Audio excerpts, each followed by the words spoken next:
This may be somewhat controversial, but luxury isn't dead. It's just boring. Luxury fashion and luxury handbags is the same as any industry. It is subject to the highs and the lows. And in my opinion, luxury at the minute is very much going through one of those lows.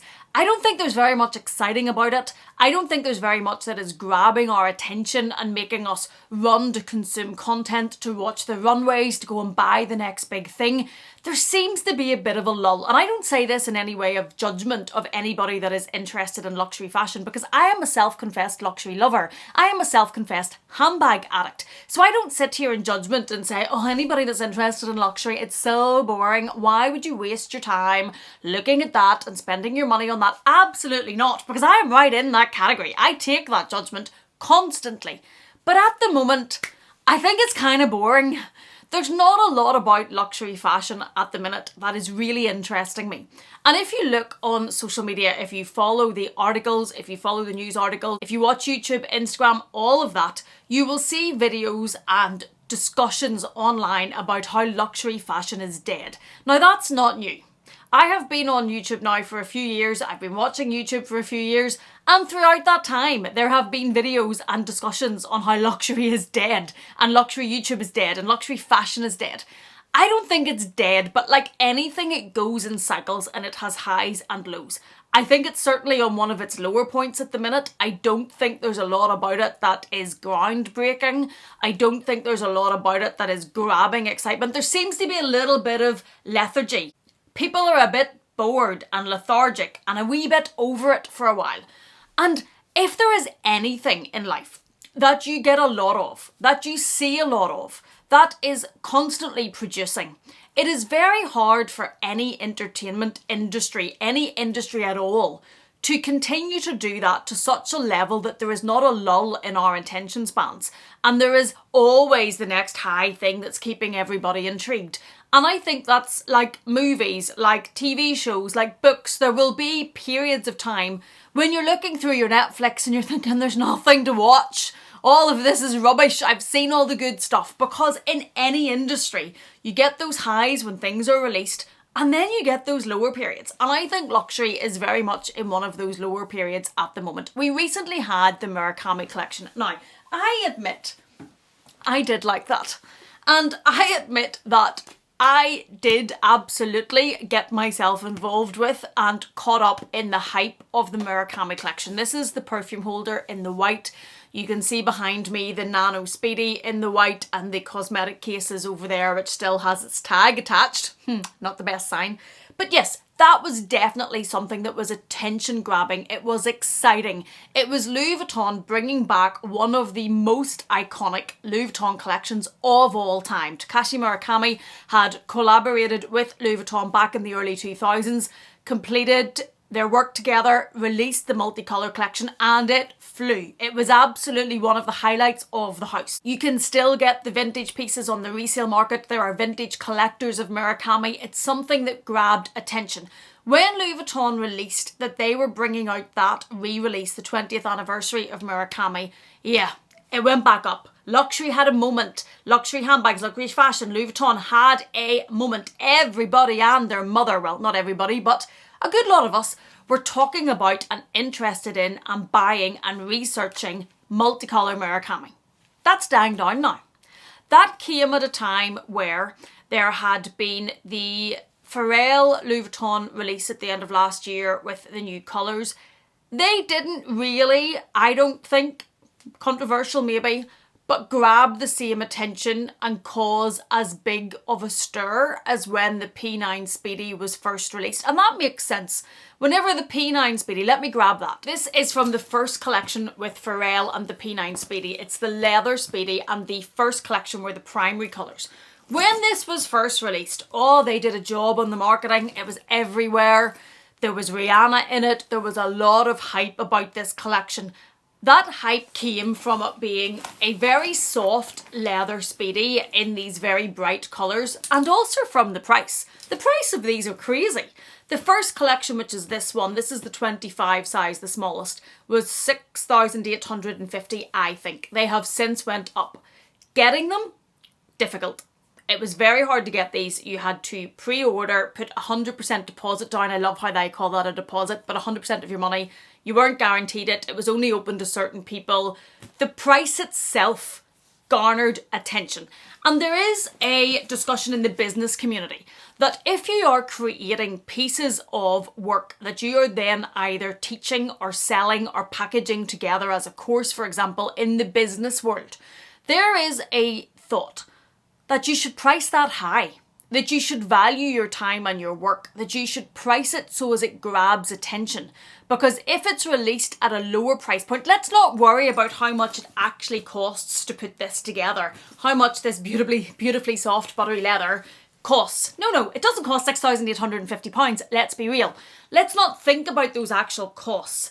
But put that thing together and make it grab attention. And one of the ways to do that is by making it wanted. And one of the ways to do that is to price it outside of the norm. Make it a price point that people stand up and take attention. And that's used in business all the time.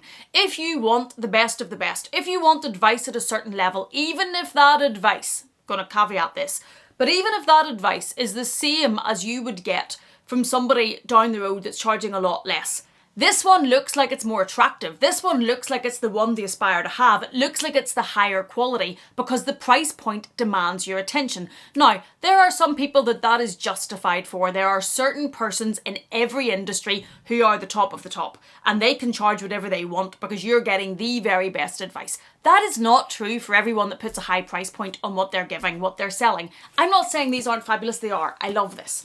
But that price point was not just about in my opinion, the quality and the work and the craftsmanship of putting this together. It was to make this stand aside. It was to make this be something other. It was to differentiate this from the Speedies, the leather Speedies. It was to make this be an icon of the house. And the price in itself goes away in doing that. So when this was first released, this was the first collection. Of course, when all that went out, that grabbed attention. And we were all talking about it. What one are we ordering? Are we ordering? Can we get over this price point? And there was a buzz. Louis Vuitton have continued to release the P9 Speedy each year, in different colours. I don't think last year's at the end of last year got quite the same attention, but as I've said, that's to be anticipated whenever it's no longer the first collection. Then we had Murakami. That did get the buzz. But Murakami, the buzz around Murakami, in my opinion, was kind of the high point of what has been quite a quiet period. I don't think in a while Chanel has put out a collection that has really grabbed attention. Now obviously their creative director has left, they're in a change situation, there is a new creative director coming, they have to be given time to settle in, they have to be given time to put their creativeness into the brand. But what that means is there's a period of a slight lull. And Chanel hasn't really produced a collection in a while that I think has really made people stop and take attention and want to get onto those lists and be crazy about. And that generates then less hype. Dior, where we all know what Dior have been going through. They had their scandal. They've been quite quiet. They did produce a few new bags. They have the Dior Groove, which is the shape of the Speedy. They have the Toujours bag. But Dior at the minute is not quite where it once was, in that it is not really grabbing that much attention for the right reasons. Now, I don't think Dior, maybe their collections have ever really, when released, grabbed the same amount of attention as what, say, Louis Vuitton or Chanel has, but it's been quite quiet. Fendi the same, their holiday collection, I don't think grabbed the same attention. So I think there has been a period, the change in Gucci, it's getting more attention than it was, but I don't think it's at a real bubble, a real hype. So we've had this period where there isn't really that much happening.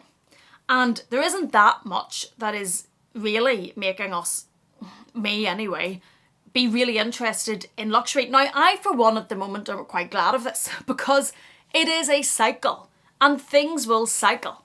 So I have no doubt that luxury will come back to its glory. Now, that being said, it is set aside and against a very difficult economic climate. So I do think to grab attention and to build a hype and to have people in a flurry when there is an economic crisis, things have to be really good. They have to be really, really grabbing your attention. Obviously, there's people that will never be impacted by the flux of what there is with luxury, not economy. Can they afford it? They can always afford it. Obviously, there's that.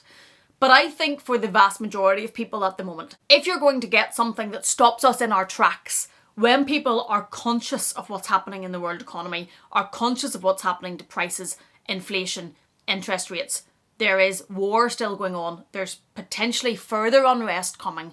There is an unknown about the change of government in America. There's a lot up in the air that people are going to be a little bit more cautious, because unrest in any form, and when it is on that level, doesn't really fill you with confidence and comfort to go and spend all your money on handbags. Doesn't. Makes you think about other things going on in the world and what you should be doing with your money and what's going to happen to the stock market, what's going to happen to the economy with all of this change. Some people will tell you it will be great, it will be better. Others are a bit more doomy and gloomy about it. And just when there's uncertainty, a lot of people will just be a bit cautious about what they're spending.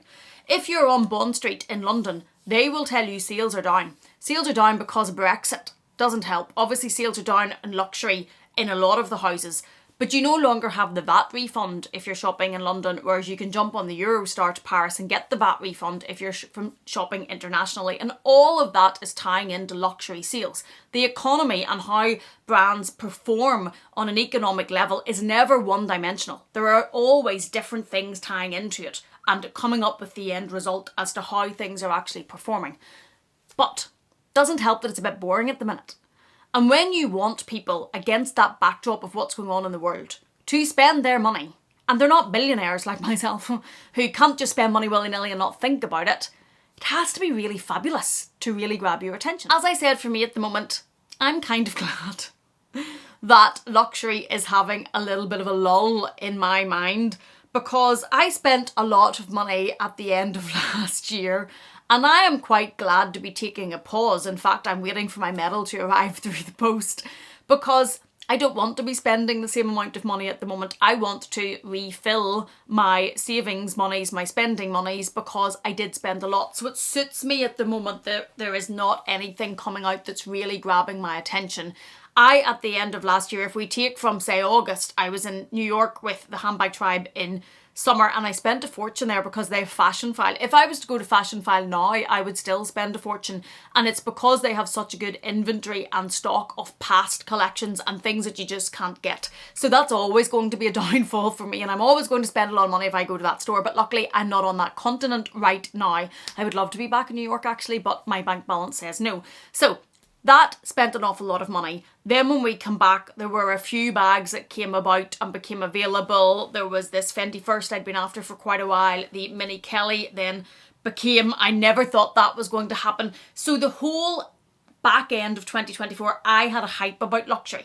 But it was more to do with what was becoming available for me with Fashion File, with this Fendi First, with other bags that are over there that I haven't unboxed yet, with the Mini Kelly, with Murakami coming back. So going out of 2024, I was on a luxury high. I was looking at lots of things. I was interested in lots of things. There was so many things on my wish list. And we went to Paris, and then I fell in love with the Just Clou and the diamond one. And oh my goodness, I was caught up in it again, and it was great, and it was spendy, and it was just wonderful.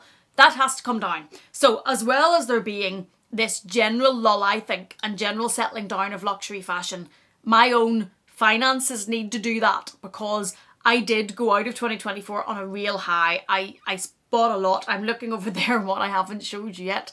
I bought a lot. I had a ball with it. Things that I just was so glad to have and love and adore. Combine those two things, I'm kind of glad that I'm a bit bored with luxury fashion at the moment, because this is not a time for Amelia to go and spend all her pennies. She has done that. Let's take a pause. There is a new collection coming from Louis Vuitton on the 7th of March. Pre-orders open for the Cherry Blossom Murakami collection, and I think they're being fulfilled towards the end of March. And then in May, I think the Cherry collection are coming. That has had nowhere near, not even close, to the hype and the buzz of Murakami. Multicolour, because obviously they're both Murakami. I don't think that was ever going to, though. I think that in general, the highest high and the buzz of the Murakami release was going to be the multicolour. That is the one that people associate mostly with that collection. That is the one that was always hyped. That was the one that everybody always loved and wanted a piece of.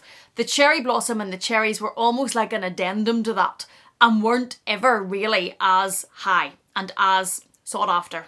Some people will love them, but they just didn't have the same widespread public appeal. So those launches I don't think will be enough to lift it back up. Yes, they'll give a little bit of a blip and we'll have a bit more interest and we'll all look at them and it'll be a bit more interesting, but I don't think it'll be to the stage of Murakami Multicolor. So yes, this is my probably controversial view because some people will just take offence at the fact I'm saying luxury's boring. I say that as a luxury lover. I don't say that in judgment.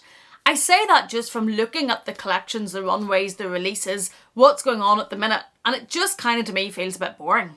I don't think it's dead though, because everything goes up and down and it will come back and there will be something that happens, there will be some release. There's a lot of creative directors moving around. There's a lot of houses that are going to be resettling, reimagining, and what they're going to come out with we don't know yet. So there's a lot to be seen. There's a lot that's going to happen. So I do think it'll come back. Is it going to come right back up there? That all combines with the economy and everything. Maybe not. There's a lot more factors to that, but I think the interest level will go back up. I think this lull that we're in at the minute, even if you're on YouTube, even if you're watching luxury YouTube and luxury content, there isn't the same there. There isn't the same content there to grab attention and hold your attention, because it just reflects what's going on in the market, and the market at the minute is a bit slow. So these are my thoughts.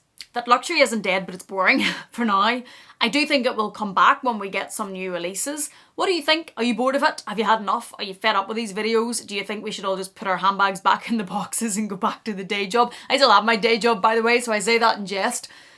Yeah, it's definitely not holding my attention as much as it did right now, but I'm glad for that because it's allowing me to take a break from spending the money. Let me know what you think in the comment box. Let me know where you're at with this. If you've enjoyed this video in any way, please do consider giving it a thumbs up. If you haven't yet, please do consider subscribing. And if you're not done with me yet, I'm going to leave another video for you on the screen to enjoy. Thank you so much for being here. Thank you for watching me. Please take care and I will see you again in the next one.